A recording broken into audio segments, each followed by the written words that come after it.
What's up guys, Spin Firearms here, and today we're going to be comparing two handguns that are very easy on your wallet. They're affordable, they make great first carry handguns, and they make good everyday carry handguns for the average person that the average person can afford while still being able to go to the range, while still able to get a good quality holster. Those are important things no one ever touches on. They want to sell you the $800 to $1,000 handgun, but they don't want to say, okay, well if you bought a $500 handgun or a $400 handgun, you literally have 1,000 rounds, 2,000 rounds to shoot out of that handgun. Now, what are you going to be better with? A little bit cheaper handgun that'll still probably run, and all those rounds through it, or a handgun with none of the ammunition? Now, obviously, if you have money, it doesn't matter, but that's not the case for a lot of people, and I completely get it, understand that, and everything. So today we're going to be talking about the Taurus GX4, and I'm really going to work on holding it steady for you guys as I struggle with that, and I've been told about a million times. The Ruger Max 9. Hope I'm doing a good job for you guys. We're going to compare their sizes in a second. Once we go ahead and safety check and clear them, all mags are clear. The GX4 is now clear. First mag, second mag, and the Ruger Max 9 is clear.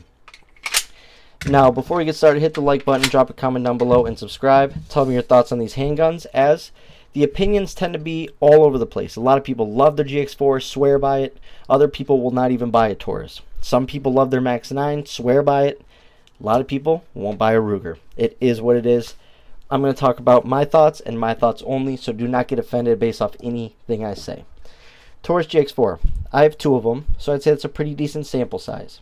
I just want to start by saying neither of mine were on that unsafe list where you had to send it back to allow it to be drop safe. Neither of my GX4s.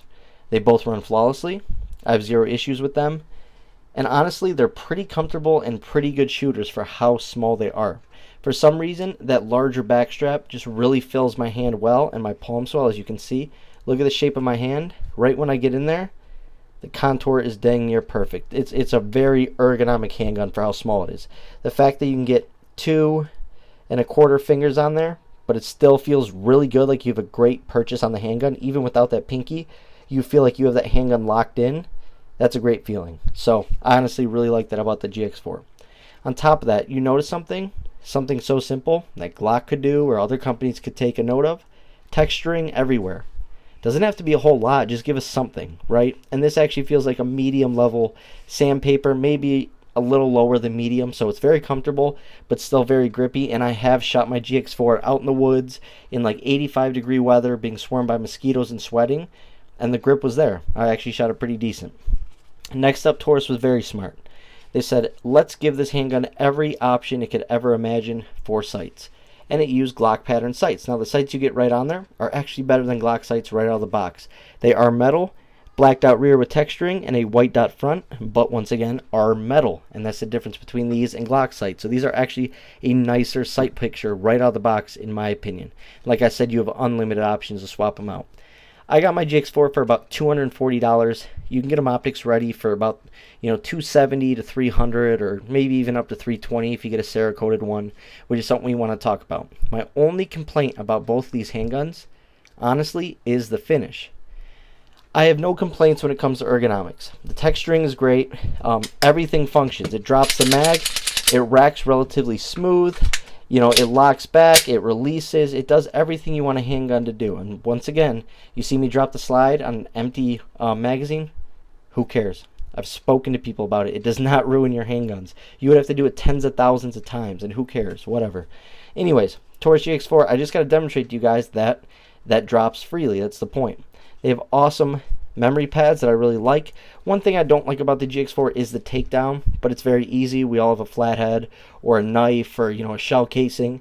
That just spins that right there, takes down really easily. So it's actually not too bad. And this right here is 11+1 with about a 3-inch barrel. Then they have this mag. This right here is 13+1 with the pinky extension. So for a full almost full 3-finger contact, you get 14 rounds of 9mm. Out of a very short barrel, very easy to carry. For instance, summertime, boom, you still have 12 rounds of 9mm and very fast shootable 9mm. The best part about the GX4 is that trigger. See how defined that wall is? Clean, crisp, no over travel. Reset. It's about normal compared to like a Glock or something like that. I don't mind it at all. It's very audible, springs back, feels really good in the hand. So that is the Taurus GX4. The worst part is obviously the part that sticks out when you look at this handgun. It is the overall wear. I have never carried this actual Taurus GX4, and that's what the handgun looks like just from shooting it. Shooting it, setting it down, stuff like that. That is what it looks like. It's absolutely crazy that the finish shows that much, especially when I got this handgun. This is my second GX4, so it's actually very surprising that it shows, but not a big deal. And like I said, you can get Cerakoted versions of it, or you can send it away and stuff like that. But chances are, unless you're shooting a whole lot, it's not going to happen to you. And on top of that, as long as the internals are running and the inside looks good, that's what it's all about. The GX4 is a solid contender. And if you're wondering what I carry it in, it is this Vetter holster right here, IWB, awesome pattern. Have it at a little angle, easier to draw. Love that setup. Now, let's talk about the Ruger Max 9. The Ruger Max 9 is wider. Barrel length is going to be about the same. Maybe a little longer for the Max 9 by about 1/10 to 2/10 of an inch. Sights, I think Ruger comes with better sights out of the box, but the fact that you can throw on any sights on the Taurus, I'd say it makes it about even. These come with great sights you don't have to replace, where this is a little bit cheaper, but you'll probably want to swap out to some night sights. But like I said, oh yeah, let's go up top real quick. 10 plus 1 on the right, 11 plus 1 on the left. So obviously Ruger loses that battle in capacity, but not by much. It's one round. It is what it is. And also, I just want to say, Taurus has really good mags. They really do have good mags now. I think they're all Mechgar now, so they're awesome magazine quality. Gotta love them. The Max 9. So I got this a couple weeks ago, and I went on a little family trip, and when I was there, I realized I forgot my holster for my other handgun, but I had a sticky holster. So I was able to actually carry this thing all week. Now, at the time, it only had a couple hundred rounds or 300 rounds, but, you know, it's what I had. And obviously, a handgun is better than nothing, 100% of the time. So this is what I carried. And I carried it just like this, in the 10 plus 1 configuration. And I actually enjoyed it. And it was sort of nice because I got to do a legit review on it where I actually not just shoot it at the range, not just travel with it, go shooting with it, do all sorts of stuff with it, take it to a different climate. But on top of that, I got to carry it. I got to see how it felt on the body, how that texturing was when it's rubbing up against your skin. All sorts of stuff, getting up close and personal with it. And honestly, I like the Max 9 a lot. It's actually a good solid handgun that has a lot going for it. Obviously, both of these are cheaper handguns, so the only main concern I have is overall quality of internals and how long those internals will last. I feel like Ruger has a better reputation, but Taurus is really putting in some good work. Anyways, the Max 9 has pretty good texturing, but I do like the texturing and ergonomics better on the GX4. But overall, it's a pretty good feel in the hand. You can fit about the same amount of fingers on that GX4 as you can on the Ruger. One thing I'm not the biggest fan of on the Ruger is that trigger guard, because where I live, it gets cold, and that's a very small area to get gloved finger in there, but not a terrible thing. Hasn't affected me yet. This does have a manual safety on it. It's very stiff and hard to engage, so if you don't want to touch it, don't touch it. I don't. It was cheaper with the manual safety than without, so I got it like that. Once again, the finish. That's the only other thing, actually one other thing that I don't like about the Max 9, the finish. Look at that optics plate. Look at the discoloration. Isn't that supposed to be the same finish? It still throws me off a little bit because I always get nervous and think it's maybe sub-rusting or something like that, but maybe it's not. Maybe that's just how they look. But other than that is the slide rattle. Someone told me that Ruger said they did that for less friction and over time less wear on parts. That actually sort of makes sense, so I'm fine with it. But like I said, fiber optic tritium front sight with a blacked out bracket. It looks like a Glock sight, but all black. I actually sort of like that because during the day you can see the bracket, and then when it's just this, it's just going to be a blacked out rear and low light with that tritium front.